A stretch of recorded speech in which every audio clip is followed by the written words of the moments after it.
जी news channel मध्ये सर्व प्रेक्षकांचं हार्दिक स्वागत। ताज्या घडामोडी पाहण्यासाठी जी न्यूज चॅनलला सबस्क्राइब करा। स्वप्न तुमचं दागिने आमचे। कर्जत शहरातील एक विश्वासार्ह सुवर्ण दालन म्हणजेच SC शेलार ज्वेलर्स। सोने चांदी आणि हिऱ्याचे दागिने मिळण्याचं एकमेव ठिकाण। शुद्धतेची हमी, नवनवीन डिझाईन्स, परंपरेचा आधुनिक स्पर्श, सर्व दागिने हॉलमार्क प्रमाणित। संपर्क SC शेलार ज्वेलर्स, मराठी मुलांच्या शाळेसमोर बाजारतळ रोड, कर्जत। 8888 54 65 65 आणि 90 96 94 78 11। रयत शिक्षण संस्थेचे कर्जत येथील दादा पाटील महाविद्यालय व शिवाजी विद्यापीठ मराठी शिक्षक संघ कोल्हापूर यांच्या वतीनं कर्जत येथील दादा पाटील महाविद्यालयातील शारदाबाई पवार सभागृहामध्ये मराठी भाषा गौरव दिन साजरा करण्यात आला।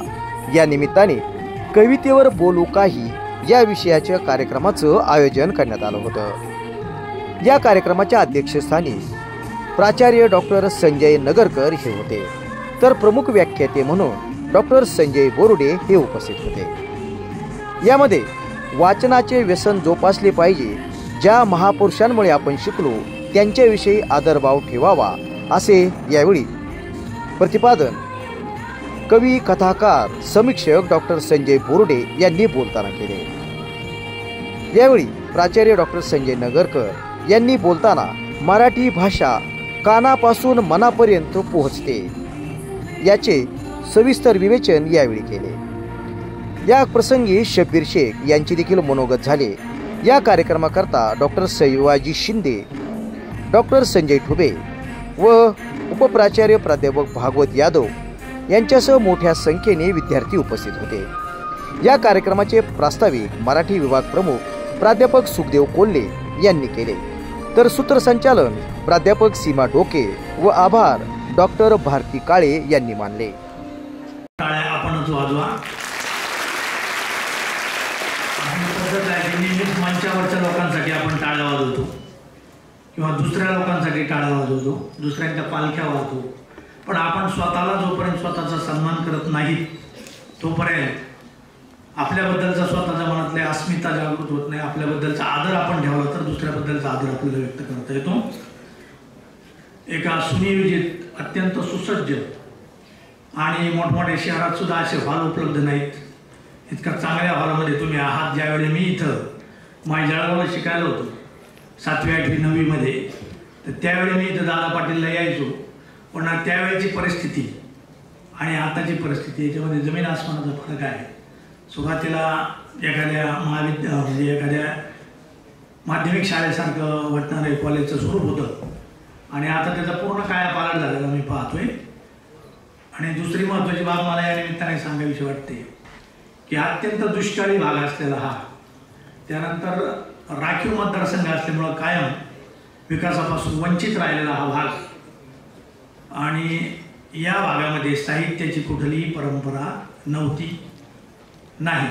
संत गोदड महाराजांचं जे काही लिखाण आहे ते धार्मिक स्वरूपाचं आहे। शेजारी आपल्याकडे योग संग्राम लिहिणारे शेख मोहम्मद महाराज श्रीगोंद्याचे, इथं गोदड महाराज, त्याच्यावर अशोक निंबाळकर PhD करतात त्यांच्या साहित्यावर।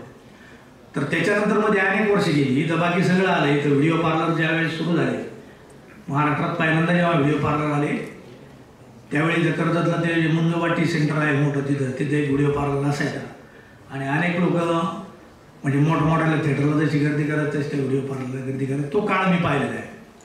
त्यानंतर पावसाळ्यात तिथं चालणं अशक्य व्हायचं त्या बाजार तळावर, सगळे चिखल, म्हणजे अगदी कोरेगाव फाट्यापर्यंत, तिकडं आम्ही जळगाव फाट्यापर्यंत जाताना सुद्धा दमछाक व्हायची। तर अशा या सगळ्या परिस्थितीमध्ये इथं काही लोक थोडेसे लिहित होते। त्याच्यामध्ये सगळ्यात चांगलं नाव मिरजगावचे प्रकाश घोडके, की ज्यांनी जवळपास 10-12 चित्रपटांना गाणे लिहिले, आणि याच भागामध्ये माझ्या लेखनाची सुरुवात झालेली आहे, म्हणून मी ते उल्लेख करतो। माझ्या गावाला असताना मी आता 8वी मध्ये मी पहिली कथा लिहिलेली आहे। तसा मूळचा मी कथा लेखक आहे आणि आता 9वी मध्ये पहिली कविता लिहिली आहे। मला अनेक जण विचारतात होते काय ते कर्जतलं सगळं भाकाशी सगळं तिकडं तिकडं बघा, ते सगळं बरड जमीन आहे, तिथे नीटनेटकं पाणी नाही, अशा ठिकाणी तुम्ही कसं काय लिहायला लागले। असं बऱ्याच वेळा विचारलं झालं. पण माझ्या मते या काळामध्ये मला ज्यांनी सोबत केली ती सर्व पुस्तकं, इथं दादा पाटीलला सिनियर कॉलेजला जी मुलं यायचे अपडाऊन करायचे तर त्यांच्या नावावर त्यांच्या लायब्ररीत आढळून मला ते पुस्तकं आणून द्यायचे. आणि 7वीपर्यंत सगळे ठोकळे मी वाचून काढले होते.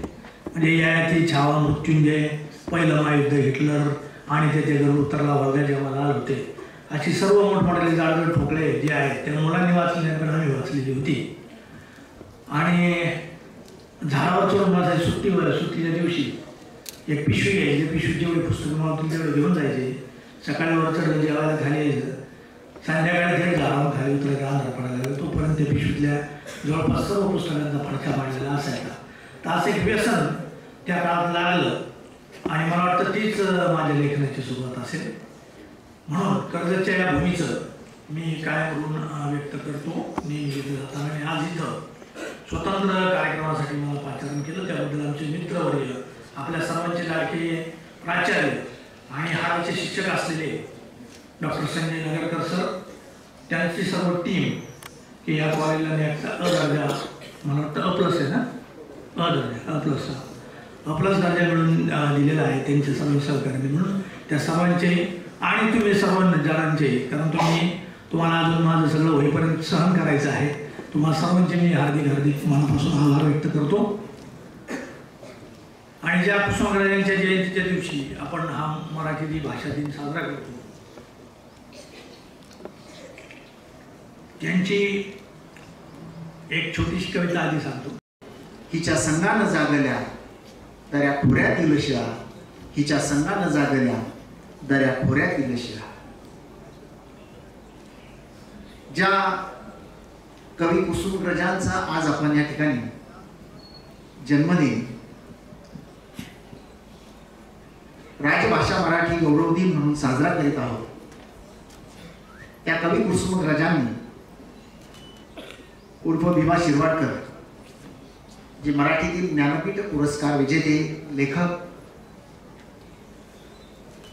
मराठी भाषेचं सामर्थ्य, मराठी भाषेचा गोडवा आणि मातृभाषा मराठीचं आपल्या जीवनातलं स्थान, संस्कृतीतलं स्थान, या संदर्भामध्ये त्यांच्या अनेक कवितांमध्ये आपले विचार मांडलेले आहेत. आणि त्यातल्याच या 4 ओळी की ज्या भाषेला गेल्या 2000-2500 वर्षांची परंपरा आहे, जी आपली आईची भाषा म्हणून आपण जिला मानतो,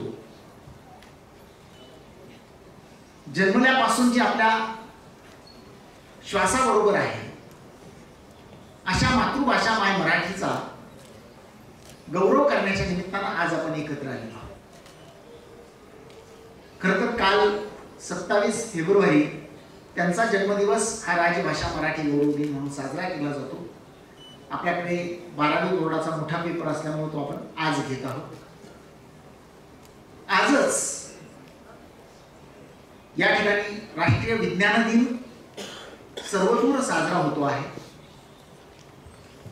त्याच बरोबरीनं महाविद्यालयातला भूगोल विभाग जो आहे त्यांचा जिओ फेस्ट नावाचा जो दरवर्षीचा कार्यक्रम असतो, त्यातला एक उपक्रम आज पोस्टर प्रेझेंटेशनचा तिकडे संपन्न होतो आहे.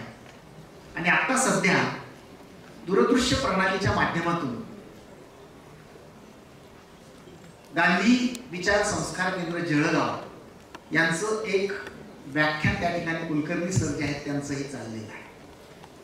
म्हणजे अशा अनेक वेगवेगळ्या प्रकारच्या सांस्कृतिकतेला नवे आयाम देणाऱ्या कार्यक्रमांचं आयोजन आपल्या महाविद्यालयात आपण करतो आहोत. आणि त्यातला आत्ताचा हा जो कार्यक्रम म्हणजे संमित्र कवी संजय बोर्डे यांचा कवितेवर बोलू काही या टायटल खाली, या शीर्षकाखाली गेली तास, दीड, सव्वा तास चाललेला हा कार्यक्रम आपण अत्यंत मग्न होऊन ऐकत होतो. त्या निमित्तानं मंचावर या ठिकाणी खरं तर सरांनी फार विस्तारानं त्यांचा परिचय आपल्यासमोर मांडलेला आहे. आणि त्यातून तुमच्या लक्षात आलेलं असेल की मराठी असेल, मल्याळम असेल, तेलुगू असेल, हिंदी असेल, बंगाली असेल, उर्दू असेल किंवा अगदी इंग्रजी असेल, अशा अनेक भाषांमध्ये ज्या माणसानं संचार केलेला आहे, अशा अनेक भाषांमध्ये या भाषेतलं त्या भाषेत, त्या भाषेतलं या भाषेत असं अनुवादित केलेलं आहे. आणि आपल्या माय मराठीला खऱ्या अर्थानं जी अभिजात भाषेचा दर्जा प्राप्त झाला यावर्षी, त्या माय मराठीला एक जागतिक व्यासपीठ प्राप्त करून दिलेलं आहे. असे अनुवादकार आहे, कवी आहे, कथाकार आहे, त्याचबरोबरीनं कादंबरीकार आहे, समीक्षक आहे. अनेक पैलू असलेलं हे व्यक्तिमत्व गेली दीड तास तुमच्याकडे फक्त आणि फक्त कवितेवर बोलत होतं, कारण ते खरं तर हाडाचे कवी आहेत. सद्गुरू ग्रामविकास प्रतिष्ठान संचलित डायनॅमिक इंग्लिश स्कूल कर्जतमधील इंग्रजी माध्यमाची उत्कृष्ट निकालाची परंपरा असलेली पहिली शाळा, CBSE आणि स्टेट बोर्ड अशा दोनही अभ्यासक्रमांची सोय, सर्व परीक्षांसाठी तज्ज्ञ आणि अनुभवी शिक्षकांचं विशेष मार्गदर्शन. Dynamic English medium school Karjat.